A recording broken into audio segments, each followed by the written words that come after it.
Bertemu lagi dengan saya, Ibu Nur Medawati.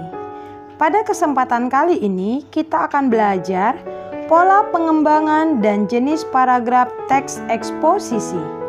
Apa sajakah pola pengembangan dan jenis paragraf teks eksposisi? Simaklah penjelasan berikut ini. Pola pengembangan paragraf teks eksposisi sangat ditentukan oleh alur pemikiran yang terkandung di dalamnya. Berdasarkan teknik pengembangan gagasan utama menjadi gagasan penjelas, paragraf dalam teks eksposisi memiliki jenis pola pengembangan berikut. 1. Pola paragraf umum khusus. 2. Pola paragraf khusus umum. 3. Pola paragraf umum khusus umum. Pola paragraf umum khusus atau disebut juga deduktif memosisikan gagasan utama pada kalimat utama di awal paragraf, kemudian diikuti beberapa gagasan penjelas atau kalimat penjelas. Ciri pola ini adalah 1. Gagasan utama tersirat pada kalimat utama. Kalimat utama berupa pernyataan yang bersifat umum.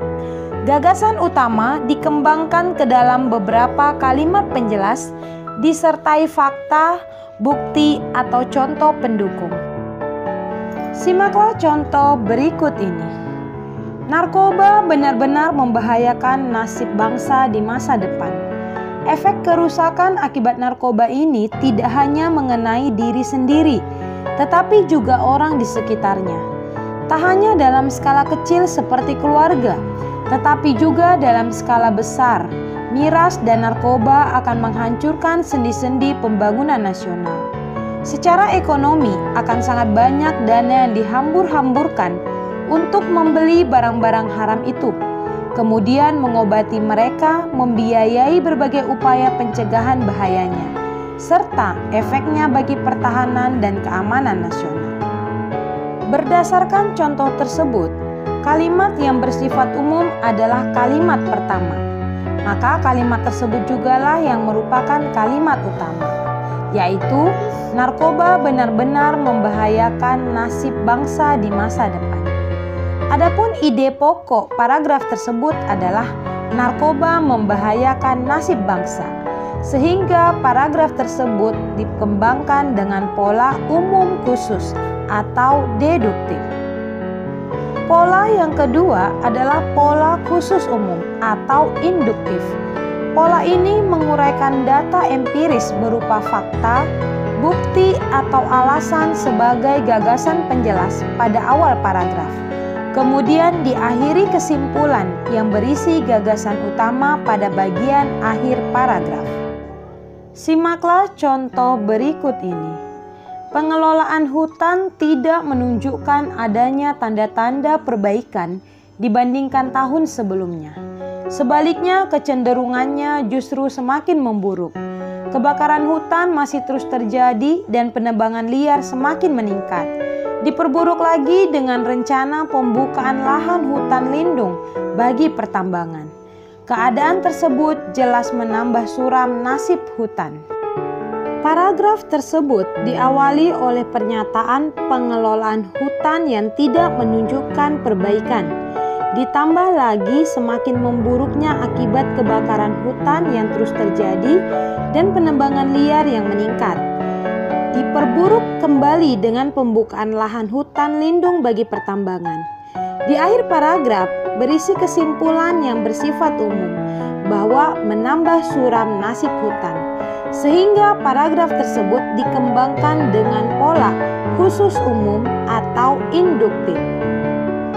Pola yang ketiga adalah pola paragraf umum khusus umum atau disebut campuran atau deduktif induktif. Pola ini memosisikan gagasan utama pada kalimat utama di awal paragraf dan diikuti beberapa gagasan penjelas dalam kalimat penjelas. Kemudian gagasan utama ditegaskan kembali pada akhir paragraf. Simaklah contoh berikut ini.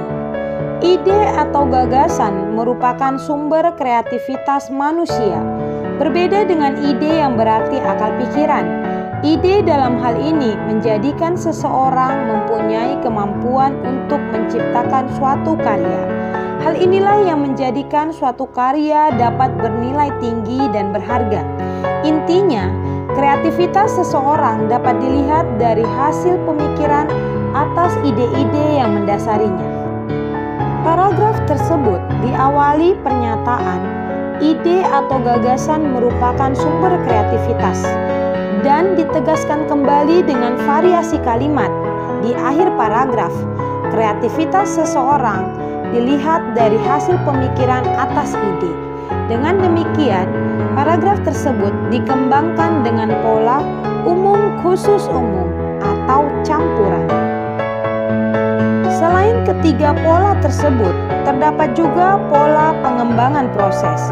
Pola ini menjelaskan tiap urutan secara detail sehingga pembaca dapat melihat seluruh proses dengan jelas. Kata penghubung yang biasa digunakan pada pola pengembangan proses adalah mula-mula, lalu, kemudian, setelah itu, dan sebagainya. Simaklah contoh berikut ini.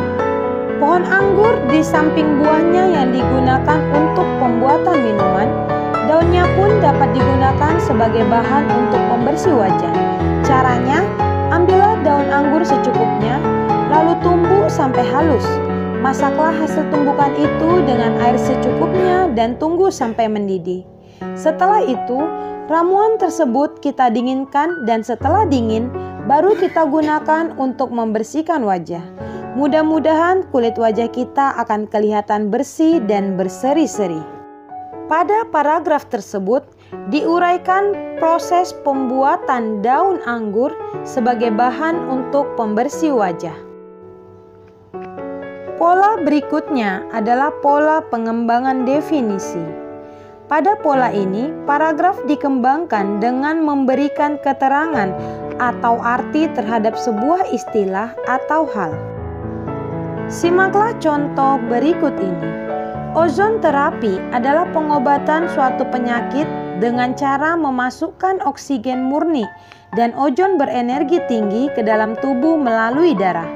Ozon terapi merupakan terapi yang sangat bermanfaat bagi kesehatan, baik untuk menyembuhkan penyakit yang kita derita maupun sebagai pencegah penyakit.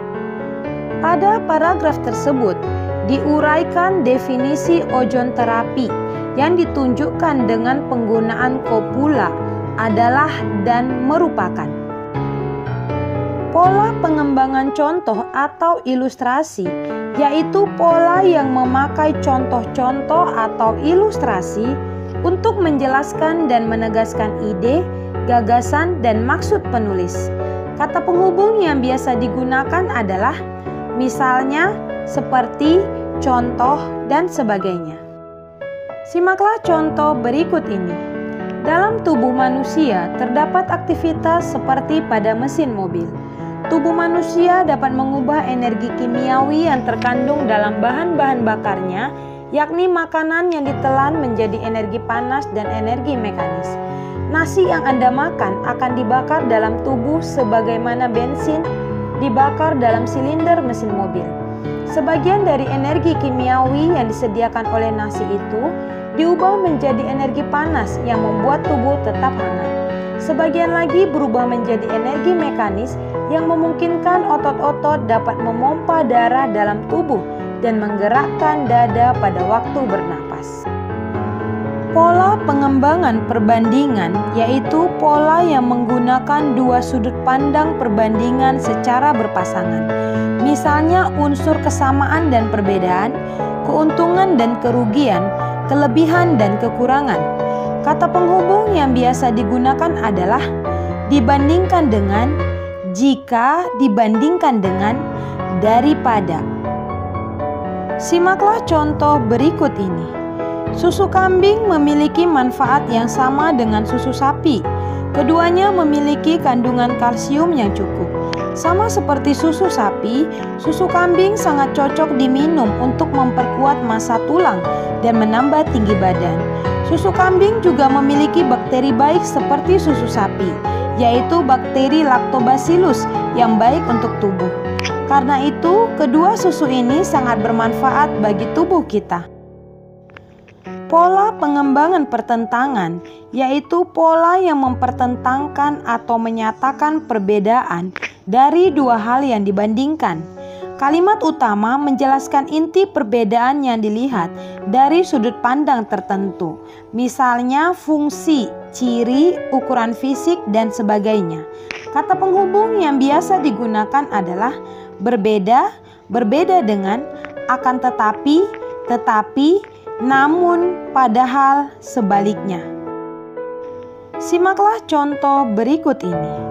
Pada SMK, jurusan Teknik Komputer Jaringan atau TKJ merupakan jurusan yang sedang naik daun dan digemari oleh banyak orang. Akan tetapi, kebanyakan yang memilih jurusan tersebut adalah anak laki-laki. Hal ini berdampak pada lingkungan kelas karena banyak siswa laki-laki sehingga mereka sulit diatur. Dalam satu kelas, jurusan TKJ hanya terdapat 3-5 orang siswi dan sisanya adalah siswa laki-laki. Berbeda dengan jurusan akuntansi yang digemari oleh semua jenis siswa, baik perempuan ataupun laki-laki, sehingga proporsi dalam suasana di kelas lebih kondusif dan teratur. Berikutnya adalah pola pengembangan analogi. Pada pola ini terdapat perbandingan yang sistematis dari dua hal yang berbeda, tetapi dengan memperlihatkan kesamaan segi atau fungsi dari kedua hal yang dibandingkan tadi. Pola ini menunjukkan kesamaan antara dua hal yang berlainan kelas. Simaklah contoh berikut ini. Struktur suatu karangan atau buku pada hakikatnya mirip atau sama dengan suatu pohon. Bila pohon dapat diuraikan menjadi batang, dahan, ranting, dan daun, maka karangan atau buku dapat diuraikan menjadi tubuh karangan, bab, subbab, dan paragraf. Tubuh karangan sebanding dengan batang, bab sebanding dengan dahan, subbab sebanding dengan ranting, dan paragraf sebanding dengan daun. Pada paragraf tersebut diuraikan struktur karangan dan struktur buku. Kedua hal tersebut berasal dari kelas yang berbeda, namun memiliki persamaan. Pola pengembangan klasifikasi yaitu pola yang menguraikan berdasarkan suatu kategori umum, kemudian diikuti dengan penjelasan anggotanya. Pola ini menyebutkan sejumlah kategori menurut sudut pandang tertentu. Simaklah contoh berikut ini. Pemerintah akan memberikan bantuan pembangunan rumah atau bangunan kepada korban gempa. Bantuan pembangunan rumah tersebut disesuaikan dengan tingkat kerusakannya. Warga yang rumahnya rusak ringan mendapat bantuan sekitar 10 juta. Warga yang rumahnya rusak sedang mendapat bantuan sekitar 20 juta. Warga yang rumahnya rusak berat mendapat bantuan sekitar 30 juta. Calon penerima bantuan tersebut ditentukan oleh aparat desa setempat dengan pengawasan dari pihak LSM. Pola pengembangan selanjutnya adalah pola pengembangan sebab akibat. Sebab bisa bertindak sebagai gagasan utama, sedangkan akibat sebagai perincian pengembangannya. Demikian juga sebaliknya, akibat sebagai gagasan utama, sedangkan untuk memahami sepenuhnya akibat itu perlu dikemukakan sejumlah sebab sebagai perinciannya. Kata penghubung yang biasa digunakan adalah sebab, akibatnya, sehingga, maka. Simaklah contoh berikut ini. Pada tahun 2002, produksi padi turun 3,85%. Akibatnya impor beras meningkat, diperkirakan menjadi 3,1 juta ton pada tahun 2003. Sesudah swasembada pangan tercapai pada tahun 1984, pada tahun 1985 kita mengekspor sebesar 371,3 ribu ton beras, bahkan 530,7 ribu ton pada tahun 1993. Akan tetapi, pada tahun 1994, neraca perdagangan beras kita tekor 400 ribu ton. Sejak itu impor beras meningkat dan pada tahun 2002 mencapai 2,5 juta ton. Demikianlah pembelajaran kita pada hari ini mengenai pola pengembangan dan jenis paragraf teks eksposisi. Bila ada hal yang kurang jelas, silakan anak didik ajukan pertanyaan melalui kelas daring kita. Tetap semangat dalam belajar bahasa Indonesia.